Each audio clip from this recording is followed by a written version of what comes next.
بسم اللہ الرحمن الرحیم۔ السلام علیکہ یا صاحب العصر والزمان۔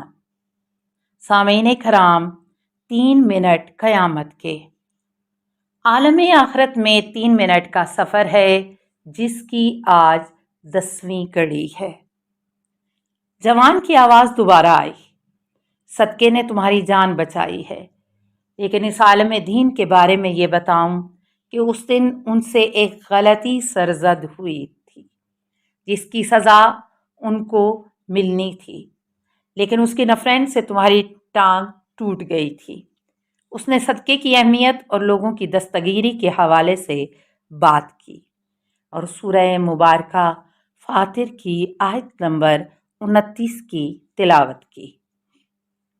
بے شک جو لوگ اللہ کی کتاب پڑھتے ہیں اور نماز قائم کرتے ہیں اور جو کچھ ہم نے ان کو عطا کیا ہے اس میں سے پوشیدہ اور ظاہر خرچ کرتے ہیں، وہ ایسی تجارت کے امیدوار ہیں کہ جس میں خسارہ نہیں ہے۔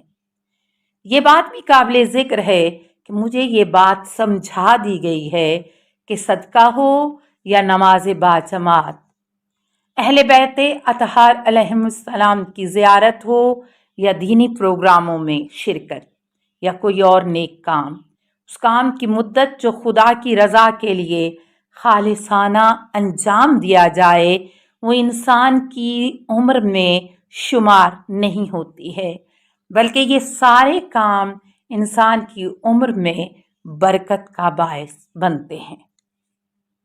مشکل کشائی۔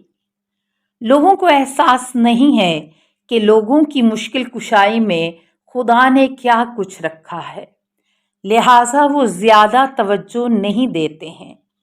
خدا کے کسی بندے کی مشکل کو دور کرنے کے لیے ایک چھوٹا سا قدم اس دنیا میں بھی اور عالم آخرت میں بھی بہت عظیم اثرات کا حامل ہے۔ انسان اس کا ناقابل یقین اجر اپنی آنکھوں سے دیکھتا ہے۔ اپنے اعمال کی جانچ پڑتال کے دوران ایسے مناظر نظروں سے گزرے ہیں کہ جن پر یقین نہیں آتا۔ ایک بندہ خدا نے مجھ سے پتہ پوچھا، میں نے تفصیل کے ساتھ اس کی رہنمائی کی۔ وہ دعائیں دیتا ہوا رخصت ہوا۔ اپنے نامہ اعمال میں اس کی دعاؤں کا نتیجہ دیکھ کر دنگ رہ گیا۔ خدا کی رضا کے لیے جب انسان کسی محتاج کی مدد کے لیے آگے بڑھتا ہے تو دنیاوی زندگی میں بھی اس کے اثرات سامنے آتے ہیں۔ روزمرہ کی زندگی میں آپ نے دیکھا ہوگا کہ مصیبتیں سر سے گزر جاتی ہیں۔ ہم کہتے ہیں اچھا ہوا بچ گئے، یا کہتے ہیں خدا کا شکر اس سے زیادہ مسئلہ خراب نہیں ہوا۔ یہ سب کچھ لوگوں کی دعاؤں کا نتیجہ ہے کہ انسان گرفتاریوں سے نجات حاصل کرتا ہے۔ مجھے ہر روز دفتر جاتے ہوئے موٹر وے سے گزر کر جانا پڑتا تھا۔ دائیں بائیں دیکھنا میری عادت تھی۔ راستے میں کسی کو گاڑی کے انتظار میں دیکھتا تھا تو اس کو اپنے ساتھ بٹھاتا تھا۔ ایک دن بارش کا موسم تھا۔ ایک بوڑھی خاتون بارش میں بھیگ رہی تھی۔ اس کے پاس بڑا سا بیگ بھی تھا، اگرچہ خطرے سے خالی نہیں تھا، لیکن میں نے اس کو بٹھایا۔ اس کا بیگ کیچڑ میں لت پت تھا جس سے سیٹ بھی گندی ہو گئی تھی۔ میں نے کچھ کہا نہیں اور اس کو اس کے گھر تک چھوڑ آیا۔ وہ مسلسل میرے اموات کے لیے دعائیں کر رہی تھی اور درود پڑھ رہی تھی۔ اس نے کرایہ دیا تو میں نے لینے سے انکار کیا اور کہا بس صلوات پڑھیں۔ میں نے دوسرے عالم میں اپنے اموات اور رشتہ داروں کو دیکھا۔ اس بوڑھی خاتون کی دعاؤں اور درود شریف کی وجہ سے وہ بار بار میرا شکریہ ادا کر رہے تھے۔ یہ بھی بتاتا چلوں کہ دعاؤں میں صلوات ایک معجزہ ہے۔ اس دعا یعنی صلوات میں ایسی خیر و برکت پوشیدہ ہے کہ جس کا اندازہ اس دنیا میں لگانا ناممکن ہے۔ اس کا اندازہ اس دنیا کو چھوڑنے کے بعد ہی ہوگا۔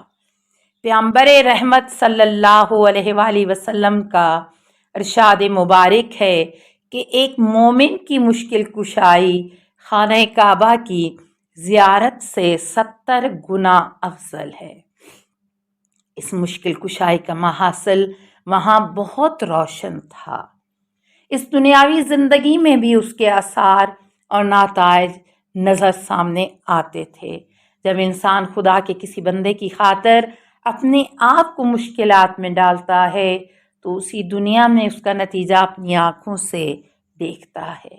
مجھے اچھی طرح یاد ہے کہ ہائی اسکول کے ایام میں میری اکثر راتیں مسجد اور مرکز میں گزرتی تھیں۔ قرآنی محافل اور عزاداری کے بعد بھی میں صبح تک مسجد میں ہی رکتا تھا، پھر صبح سویرے اسکول جاتا تھا۔ ایک نوجوان لڑکے نے مرکز میں اپنا نام لکھوایا تھا۔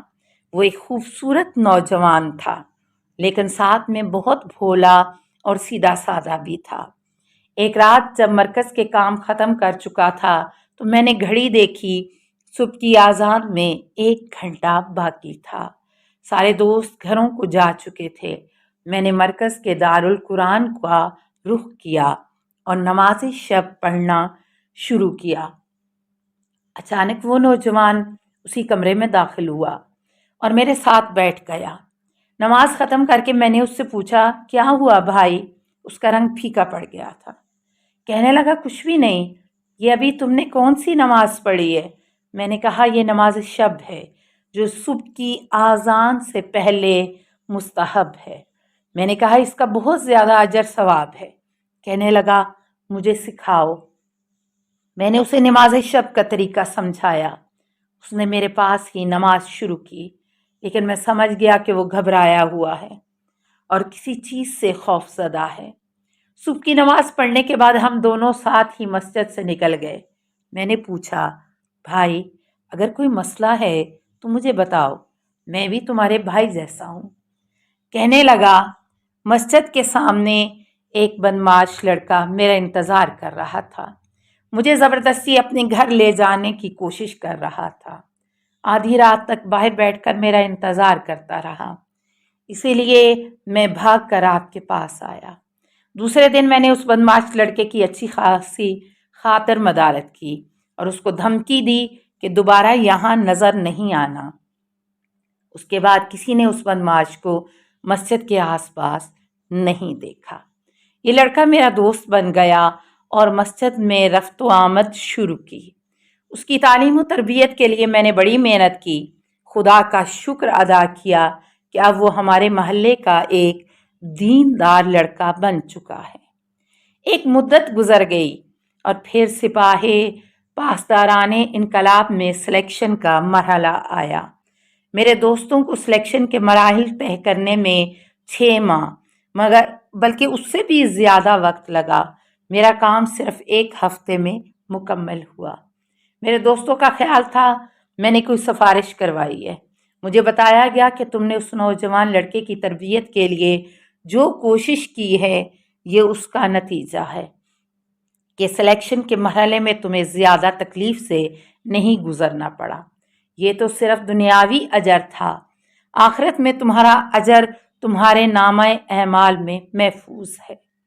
مجھ سے یہ بھی کہا گیا کہ تمہاری شادی جو اتنی آسانی سے ہو گئی ہے اور تمہاری آسودہ حالی کی وجہ بھی یہی ہے کہ تم نے دوسروں کی مدد کرنے میں سستی سے کام نہیں لیا ہے۔ نامہ اعمال کی دیکھ بھال کرنے والا افسر کہہ رہا تھا، خدا کی رضامندی اور بندگان خدا کی مشکل کشائی کے لیے ایک چھوٹا سا کام خدا کے نزدیک اتنا ذی قیمت ہوتا ہے کہ انسان اس کام پر حسرت سے کفِ افسوس ملتا رہے گا جو اس نے انجام نہیں دیا۔ ایک دن میری بیوی کہنے لگی کہ اسکول میں ایک بچی جسمانی لحاظ سے بہت نحیف اور کمزور ہے، کئی دفعہ بے ہوش ہوئی اور میں نے پوچھا تو پتہ چلا کہ وہ ایک یتیم بچی ہے اور اس کا کوئی سرپرست نہیں ہے۔ کہنے لگی، میرے ساتھ چلو گے؟ اس کے گھر کا پتہ مجھے معلوم ہے۔ ہم دونوں روانہ ہوئے۔ اس کا گھر شہر کے مضافات میں تھا۔ ایک چھوٹے سے گھر میں داخل ہوئے جو صرف ایک کمرے پر مشتمل تھا۔ وہاں آسائش کا کوئی سامان نہیں تھا۔ کمرے کے کونے میں چولہا اور فریج رکھا تھا۔ ماں بیٹی اسی کمرہ نما گھر میں رہتی تھیں۔ بچی کا باپ ٹریفک حادثے میں فوت ہو چکا تھا۔ یہ فریج تو بالکل خالی تھا، اس میں کچھ نہیں تھا۔ یا اللہ، مجھے کیا کرنا چاہیے؟ میری اپنی مالی حالت کچھ اچھی نہیں تھی۔ سوچنے لگا کہ مجھے ان کی مدد کے لیے کوئی راستہ تلاش کرنا چاہیے۔ ذہن میں ایک ترکیب آئی اور سیدھے اپنی خالہ کے گھر پہنچ گیا۔ میرے خالو شہید ہو چکے تھے اور میری خالہ ایک درد مند خاتون تھی۔ میں خالہ کو لے کر ان کے گھر گیا۔ اس نے اپنی آنکھوں سے سب کچھ دیکھ لیا۔ میں نے تھوڑے سے پیسے ملائے اور اسی رات ان کے لیے جیکٹ اور کپڑے خریدے۔ خالہ نے اسی رات ان کے گھر میں خالی فریج کو کھانے پینے کی چیزوں سے بھر دیا تھا۔ اس کے بعد بھی ان کی سرپرستی کرتی رہی۔ دوسری دنیا میں اپنے اعمال کو دیکھنے میں مشغول تھا۔ اچانک کیا دیکھتا ہوں، میرا خالو میری طرف آ رہا ہے۔ وہ میرے دوستوں کی مانند تھے اور جام شہادت نوش کر کے دوسرے شہداء کے جھرمٹ میں پروردگار کی جانب سے رزق بہشتی سے لطف اندوز ہو رہے تھے۔ میرے قریب پہنچا اور مجھ سے لپٹ گیا، میرے چہرے کا بوسہ لیا، بار بار میرا شکر ادا کرتے رہے۔ میں نے وجہ پوچھی تو کہنے لگا، اس سرپرست گھر کی سرپرستی کا کام تم نے میری بیگم کو سونپ دیا ہے۔ اس سے میری بیگم اور تمہارے حصے میں خیر و برکت کا جو خزانہ آیا ہے، اس کی وسعت کا تم اندازہ نہیں کر سکتے۔ صرف خدا جانتا ہے کہ لوگوں کی مشکل کشائی کے صدقے میں دنیا اور آخرت میں تمہاری کون کون سی مشکلات حل ہوتی ہیں۔ امام صادق علیہ السلام سے منقول ہے، حدیث یاد آئی، جو شخص اپنے مومن بھائی کی ایک مشکل حل کرے تو خداوند کریم قیامت کے دن اس کی 1,00,000 حاجات پوری کرے گا، جن میں سے ایک یہ ہے کہ اس کو بہشت میں داخل کرے گا اور دوسرا اس کے رشتہ داروں کو بھی جنت کا حقدار قرار دے گا۔ اصول کافی جلد 2 صفحہ 3۔ سامعین کرام، دوستوں کی یا لوگوں کی مشکل کشائی ایک بہت اہم چیز ہے اور ہمیں اس چیز کی طرف جو ہے توجہ دینی چاہیے اور پروردگار سے دعا کرنی چاہیے کہ پروردگار ہمیں ہمت اور حوصلہ دے کہ ہم اس پر عمل کر سکیں۔ السلام علیکہ یا ابا عبداللہ الحسین، اللہم صلی علی محمد و آل محمد۔